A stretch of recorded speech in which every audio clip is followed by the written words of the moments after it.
everyone. Welcome back to our YouTube channel, Becoming a ROS Developer here at The Construct. My name is Rodrigo, and today we have one of our students, Reiko, who has finished one of our courses, ROS Basics in 5 days. And at the end of this course, you can complete a project in order to get our certificate. And this project is actually implemented on a real robot. So that is what we're going to be seeing today. So hello, Reiko, how are you? Hello? All right, glad to see you. So whenever you want, you can start sharing your screen and just Yeah. tell us how you've approached your project and how you've solved it. Okay. So can I share screen? Mm-hmm.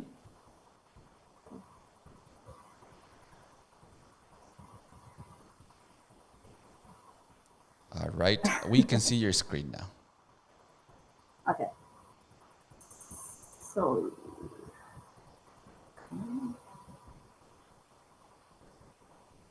is that okay? Can you see it? Yes, I can see a terminal and the robot. Okay, great.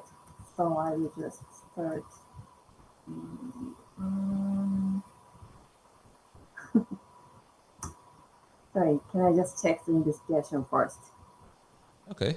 Okay, I just check if the Oh, wow. communication between topics and the robot is established. And normally what I check here is index settings, and Uh-huh. then here, and then also the shortest distance, and then the distance to the wall. So it That is seems really it's nice. vary, but it's okay. He can just turn around until he finds the detects the wall. Mm-hmm. So it's okay. So let's study. Great. Okay.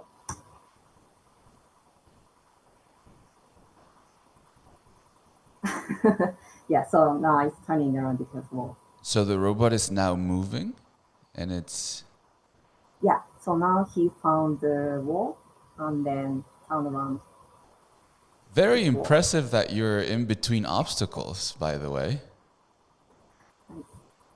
That's awesome. And it's approaching the wall and then 90-degree counterclockwise. All right, so now it has found the wall and it's aligning itself. Yes. And then once the thought is done, he start wall for behavior. All right, yeah, And I what can the see. keeps printing, okay. So what the keeps printing here is three things, Mm-hmm. which is the radius from the start point, and then the total failure. It's how far he tilted from the start point, really. And then the total distance the server sent, and then the client received. Right, right, right. Yeah, so that's the three things he prints. Um, So now it's okay. going like around, and let me ask you, what will happen once it does a lap? Will it keep going or will it? He will stop. It will stop. All right. Yeah. And I will explain about the turning later on. yeah, great. There's Let's just, some trick. Yeah. yeah. I mean, it looks really smooth. Let me tell you, I already love your output on your terminal. That means took your time to do a Yeah. very good environment. And I also loved the first thing you ran, which just kind of told you information about it. That was really, Let's really see. cool. It's almost one lap. Oh, okay. It's Yeah. just- okay, done. And he stops. Done. And then you output that list, which are Yes. the odometry points of the Right. of the movement. Awesome. Great. Yes. That's amazing, Reiko. Really nice. So could you just go into a little bit on how you've solved each one of the 3 sections of the project? Okay, sure. The before that, you can see here, this is the total hyperness of the histogram. And so this is kind of like arithmetic check. So All right. this number and the last total distance he sent is between still 6 meters, and then it's correct. Anyway, Nice. that's what I did here. Okay, so I will start now. Okay, so here. So, okay, let me explain what I did. So I will just explain for 3 to 4 main things. Mm-hmm. And okay, so the first thing, the service server. The main thing is the how to find a wall, Mm-hmm. and then how to adjust the perpendicular to the wall. So I play around the geometry a bit, and then Mm-hmm. use this norm of cosines and the Pythagorean theorem. So the limiting error depends on how flat the wall is. Uh, Maybe I will show code.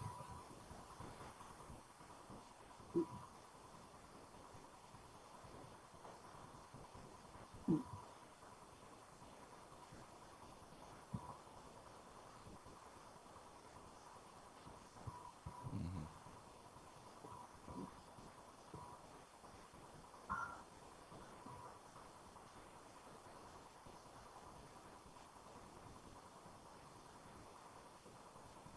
So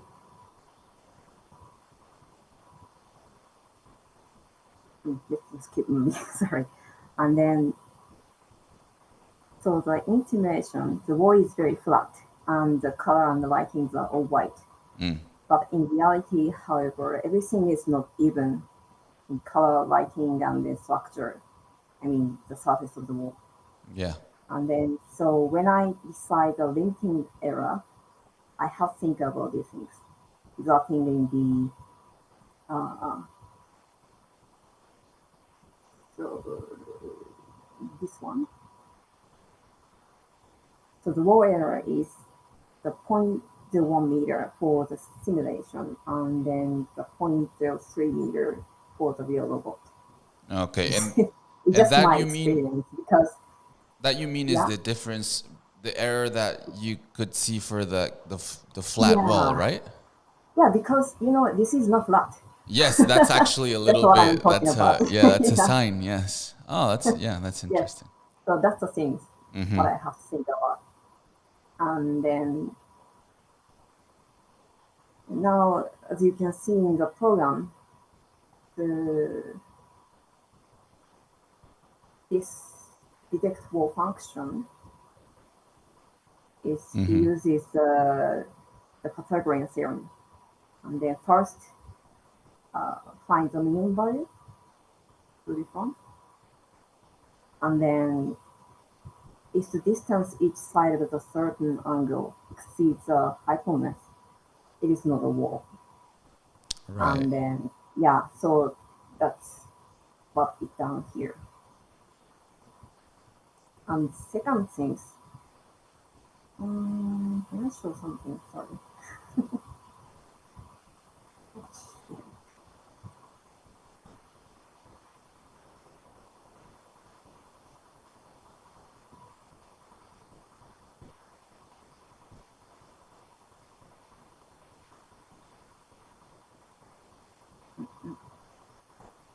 Okay.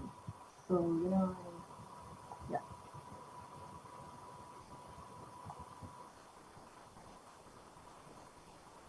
So when he detects the wall and then rotate, I mean the face it, but sometimes it's just not correctly rotate. Maybe it's communication issues or maybe it's a friction of the wheel. Mm-hmm. And then, so second thing I did is to adjust the perpendicular. And then this is the function, the drive gap, this one. And what I did here is using the law of cosines. And then, yeah, find the gap. Mm-hmm. And he made perpendicular to the wall.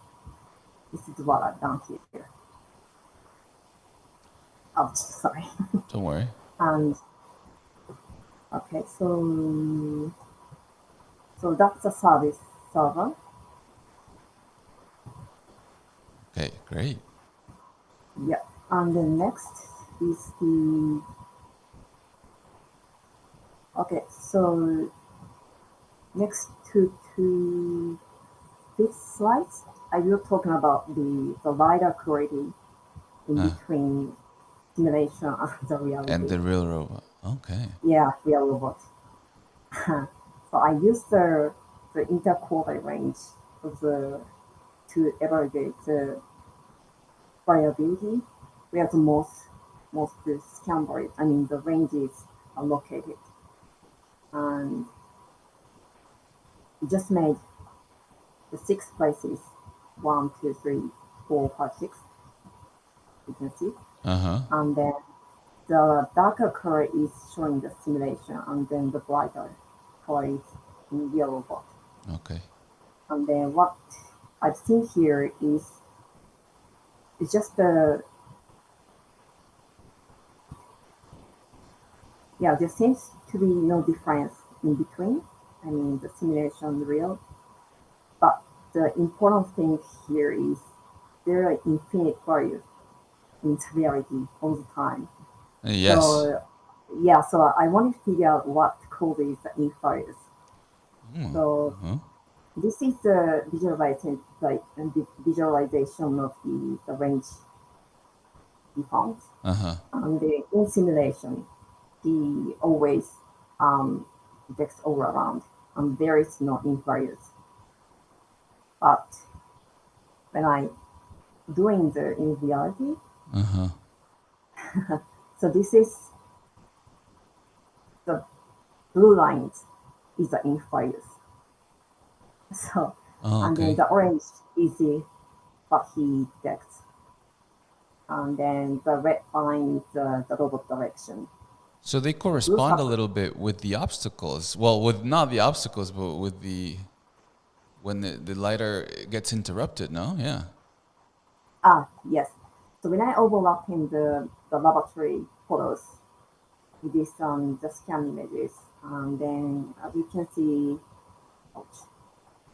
So the infrared causes by the obstacle sometimes, but some of the yes right side, they always can detect. Mm. It's always happen, but it's okay because it doesn't affect our program. Right. So yeah, just I wanted to make sure what the infrared causes. That is So awesome. These are great diagrams that exemplify it. This is yeah, awesome. so this is the what we made a while ago in the demonstration. Uh-huh. So yeah, as you can see, it's when we have the obstacles, we have the interval.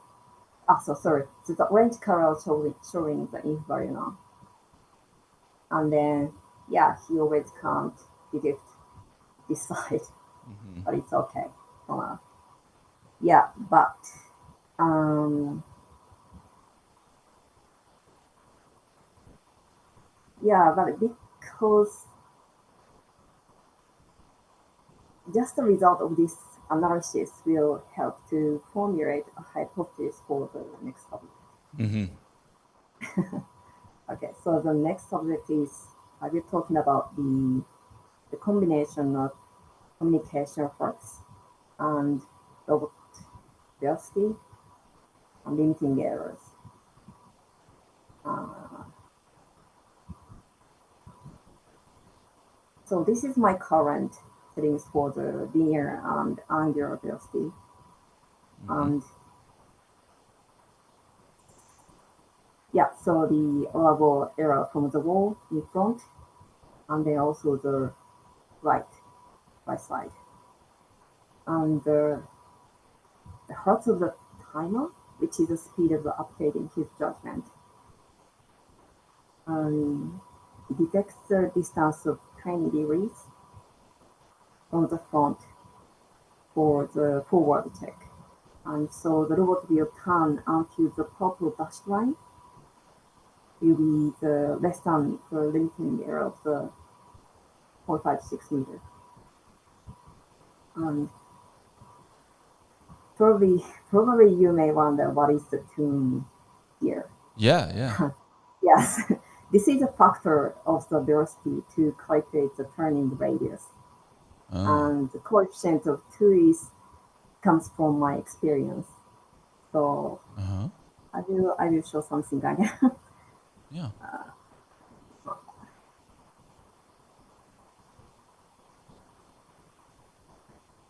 Yeah, so there is a time that he couldn't detect the wall, and that is the time when my heart is 5, and then here is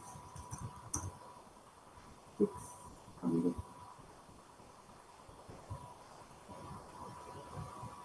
yeah, yeah. So when I just make him turn around, and then yeah, this is my theorem at Mm-hmm. the time, but he couldn't detect the wall, and then he keeps turn around, and then small turning and back to the wall behavior. So I just couldn't understand what's happening here. Right. And then so my assumption is maybe he just so what I'm doing here is the increasing the coefficient of the radius. Uh-huh. And so when yeah, so look at this dashed line. It's zero point 0.5 meter, All and right. now this is the front error, and then so Ah, that's why he turned around until here. But when he set in this position, and the right side error is too short, right. and maybe it may be caused the ink values caused. This is my thought. Mm-hmm. Maybe it's more than I'm not sure, but this is just what happened.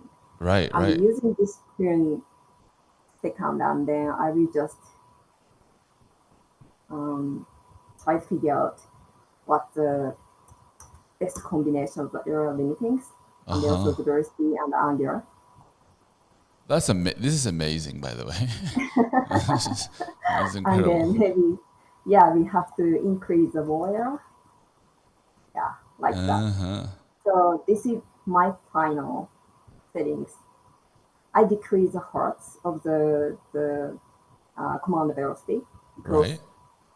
because I didn't want to use any consumption of the CPU uses. Mm-hmm. Yeah, because I thought the higher hertz is just consume the CPU usage a lot. So Interesting. Okay. yeah, so yeah, so this is my setting now, Right. Right. Oh, this and is awesome.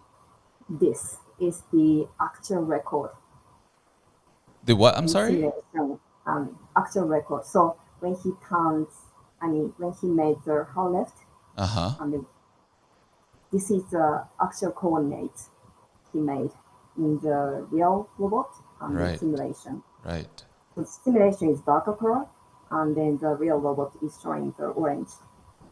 So it goes a little Um, closer to the wall. Is the wall like on the upper right uh, corner in this scenario?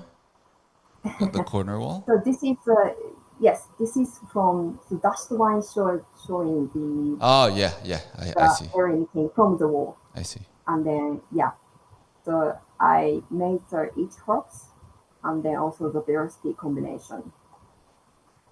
Yeah, so this is the result, and then plus 2 and 3, 4, 5, 6 is, and then as you can see, the weird thing is the real robot is always made the turn left in the middle of the, you know, in the front error. It's not Uh-huh. starting from here. You always Right. start after maybe 3 to 4 seconds entering the error range. So that's a weird thing, but it's just happening. And that's the big dot, the big orange dot, right? Yeah, yes, sorry, Okay. yes, that's right. Uh-huh. So the bigger circle, bigger dots showing the point when he made the The left, hard left. and Uh-huh. yeah, how left. Yes, correct. Interesting. So I tried to figure out why this happened. Mm-hmm. But unfortunately, I couldn't. I yeah. I mean, this is really nice. It shows that you've been thinking about the differences between the simulation and the real robot. And to be honest Yeah. with you, I've never been that deep into it to decipher, to even be able to tell you why it's happening like you said. But this is really really nice. But sorry, but please continue. Oh, okay. It's okay. Um, yeah. So I, I was my first thing is maybe it's because Doppler effect, but because the velocity of the robot is too small enough to the speed of the lighting, so we can ignore it, the Doppler effect. Mm, And then the second thing is what I'm thinking is so the health of the scanning and then command velocity is maybe is the causes. So the black dot is the scanning updates the data. right. It's like 7 hertz. Yeah, yeah. Set Yeah, 6, 7. Yeah. yeah. And then the 2 to 6 hertz is for the command velocity. Okay, so maybe they don't What I catch. figure, Uh huh. yeah. So if it's okay if they just get the data soon after the scanning data updates, but if it's too far and close to the next update, maybe it's not good. Right. Right. Right. Yeah, Okay, makes but sense. but it's just happening within the 1 second. So Uh, it's very tiny thing. So we can ignore it actually this one. right. Right. It And then doesn't you said affect that the 3 to happens 4 seconds. Yeah, like in 4 seconds. You said right, 3, 4 seconds. That. yeah. Okay, I see. Well, that's very interesting Yeah. theory, though. Well, yeah, it's just my analysis, and then Uh huh. I just couldn't. So my assumption now, and my hypothesis now is maybe because in reality, the lighting and the color is different. I mean, it's not uniform. It's always the shadings and then the paint on the wall. Right. So yeah, in simulation It's he perfect. made Yeah. the whole left soon after entering the error range, but maybe because the reality, because the lighting is, not even. Yeah, I would So attribute it to maybe, like a combination of those factors. hmm, Like you're saying. Yeah. yeah, okay. So move next. So now 6 slides. Oh, we have 5 minutes left, by the way, Reiko. Oh, really? Yeah, Okay. but don't worry, don't worry. We can go a little bit over, just to let you know. Okay, thanks. So now I'm visualizing these coordinates of. Oh, sorry. No.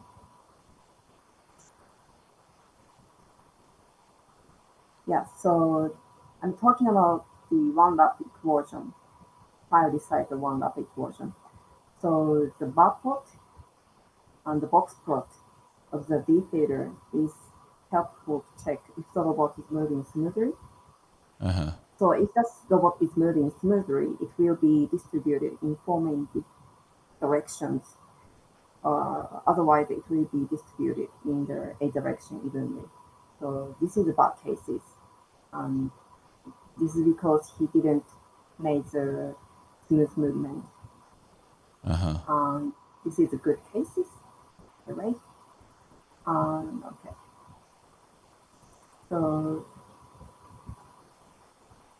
this is the visualization of XY coordinates and this is every second in simulation and in real. So That's what you cool. can see here is in simulation they made a quick left this portion. Oh, and that's the Yeah, yeah. vertical So that's the axis. yeah because this theta is going to be higher than normal when Right, it's right. So the made for delta. left. Uh-huh. Yeah. Uh-huh.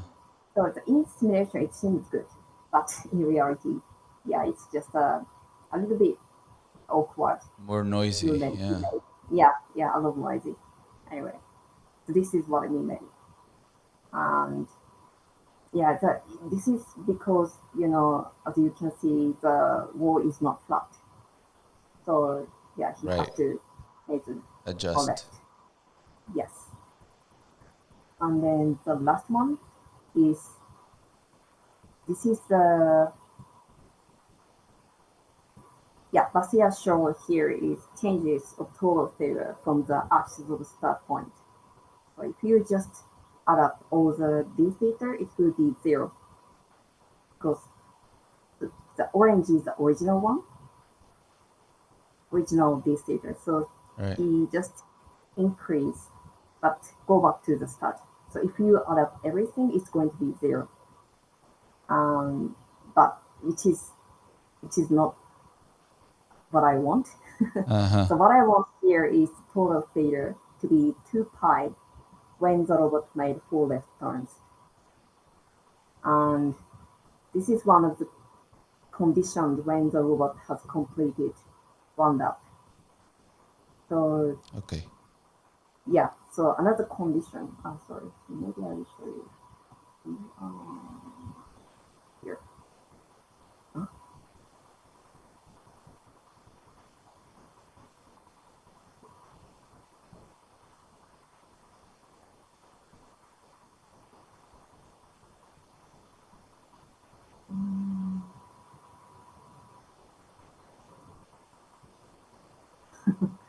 Too many things I know. Don't worry. Take your Okay. time.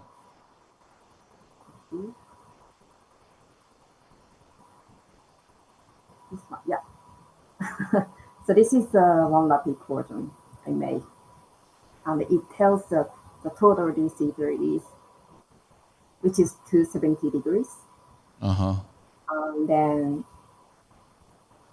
this one is hypotenuse from the start point within the certain value, which is I made is 0.3 meters right Right. now. Yeah. So if he just satisfy these 2 conditions, which means he close to the 1 lap, and then I mean close to the start point. Uh-huh. And Uh-huh. then when he finds so he starts the recording the hypotenuse after he entering the 0.3 meter from the start point. Right. And Okay. when he finds the median value, and that's the time he made it complete the 1 lap, and then he stops. Mm-hmm. Did you understand what I meant? Yes, yes, yes, Is it yeah, yes, clear, clear. clear? So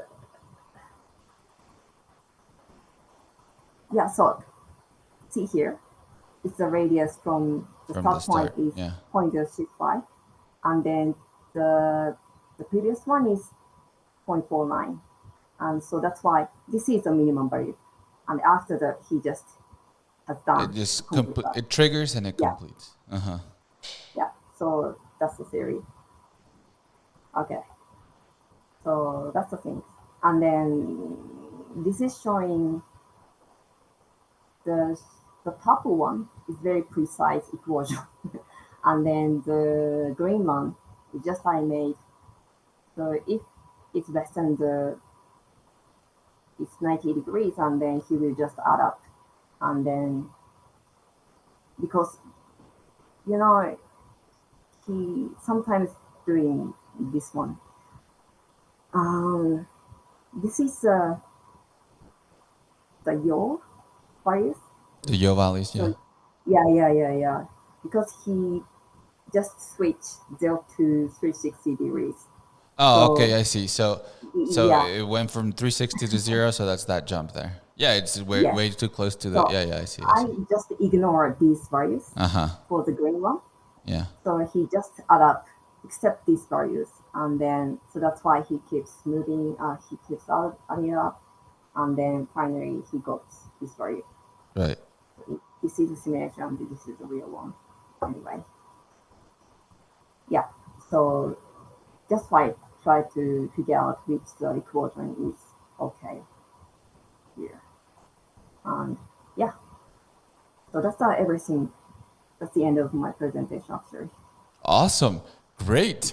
Let me tell you, congratulations. And do you mind stopping sharing your screen, Reiko, so we can see sort of, I have a little bit of comments and questions. Yes. So, first of all, Mm-hmm. congratulations. That Yeah, was thank you. incredible. Let me tell you, we have this was basically a really well done statistics analysis project applied to a robot. I've we've done hundreds of presentations, Reiko, and I've never seen an analysis like this. So I just want to say congratulations, and I want to recognize the work that you've done here, and it's incredible. Uh, I've Thank you. never again. This is great because you can see and you can understand so much more about, especially the differences between a simulator robot and a real robot. You can Yeah, understand. You can even ask. You can start to ask the questions like the one you were saying. You know, why is it doing the hard left so far in the real life, and as opposed in the simulation? Like I said, I never even considered that. And you can start asking these questions when you have such a good like statistics base, right? I'm assuming you are probably an engineer for statistics or something like that. But I want to uh, just recognize that and tell the audience what you can show, what you can do with these statistic. Basically analyzing your data and see what is happening in both scenarios. So I loved your presentation. It was thank you. very, very clear. And I just Ah, want to ask one question. yeah. Could you just tell us what the name of that website you did for the algebra that Ah, you could see everything at once? That was incredible. I never seen it. GeoGebra, Yeah, it's called GeoGebra, GeoGebra. GeoGebra. Okay, Yeah. it's amazing because, and I have a question. Did it take a long time to set up those No, scenarios? No. because I get used to the Python analysis and then also the GeoGebra. I am always using it, Uh, so it's not it's not hard work for me to do it. all right. Well, I'm gonna take a look at it because if you do it, it looks like if you have it set, you can see so much more. Like the scenario you showed about finding the wall with the law of cosines or the uh, turning left scenario. That gives you so much info just at once that you can just, you know, quickly figure out what might be going on. And I'm not even, also, another thing I loved right before you started, you ran a node that just was like, told you information about what was going on in the real robot. That's amazing. Another thing that can be very, very useful to start with your project and then not run things with fingers crossed, hoping something's gonna everything's gonna go well. So again, this just shows the work you've put in, and I just wanna. I'm pretty much don't have any questions like technical ones regarding how you've done this because it's just clear that this was a very impressive project that took care of everything and went well above and beyond to understand why that difference it was happening, and Yeah. yeah, I Uh, just want to say congratulations, Reiko. can I also, because I just wanted to tell one thing I just forgot to tell about is Mm-hmm.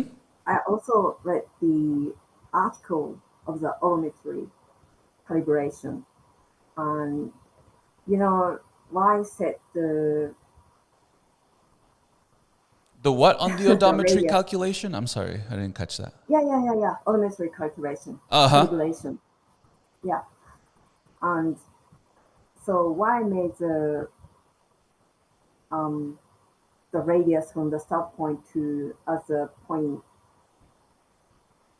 zero 0.03 meter, Right. point Yeah. 0.3, yeah, 0.03 meter is comes from the sum of the difference between the arc of the the hard lift and the hypotenuse, and then plus the standard error with the robot usually made, and then that's the result in the 0.03 meter.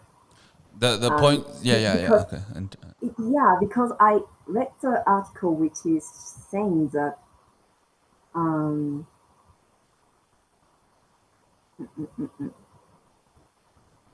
yeah, the real modeling errors accumulate as the travel distance increases because the real revolutions translate to linear displacement. So I thought because the robot is not calculating the arc, and then they just calculate the hypotenuse. I mean, always the diagonal or the straight line. So that's why if he makes a travel around, and then he travel a lot, and then the area is going to be increasing. right. So yeah, can I share this Yes, yes, go ahead. I was screen? going to say, if you want to share the screen, please share the screen. Sorry. So this is the bad cases. As you can see, because the robot is just go through the start point, but the coordinates of the odometry is showing this different. Uh-huh. So it says different from the 0.24 meter from the start point. And this is sometimes happen. It's not always, but Mm-hmm. sometimes it happens. So yeah, that's why I have to search it.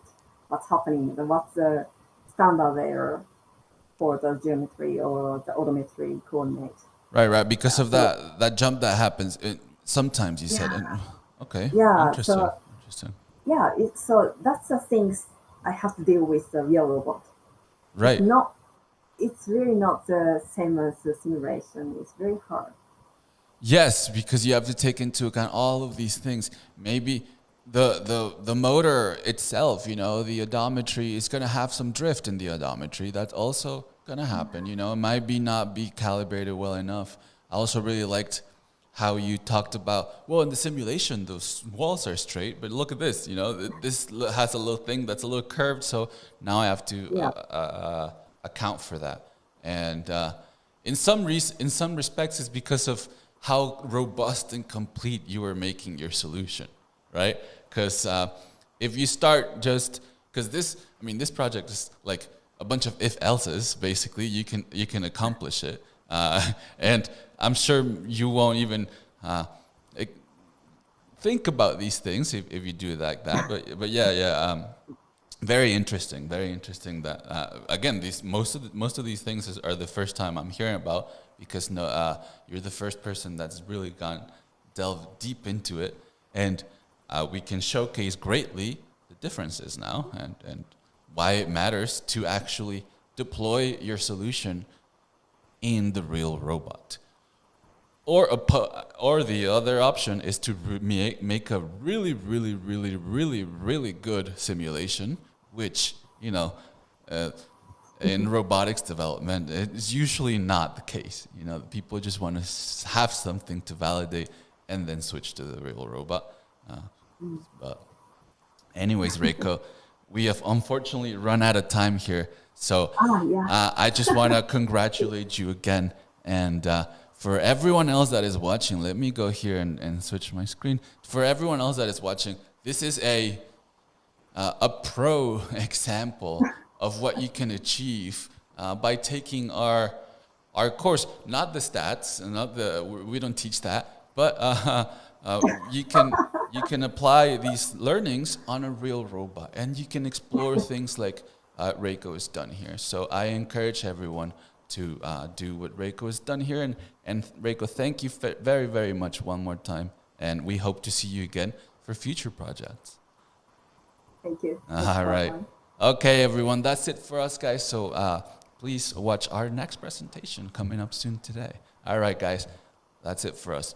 Bye bye. Okay, Reiko. That's it. We're done. That was Okay. great.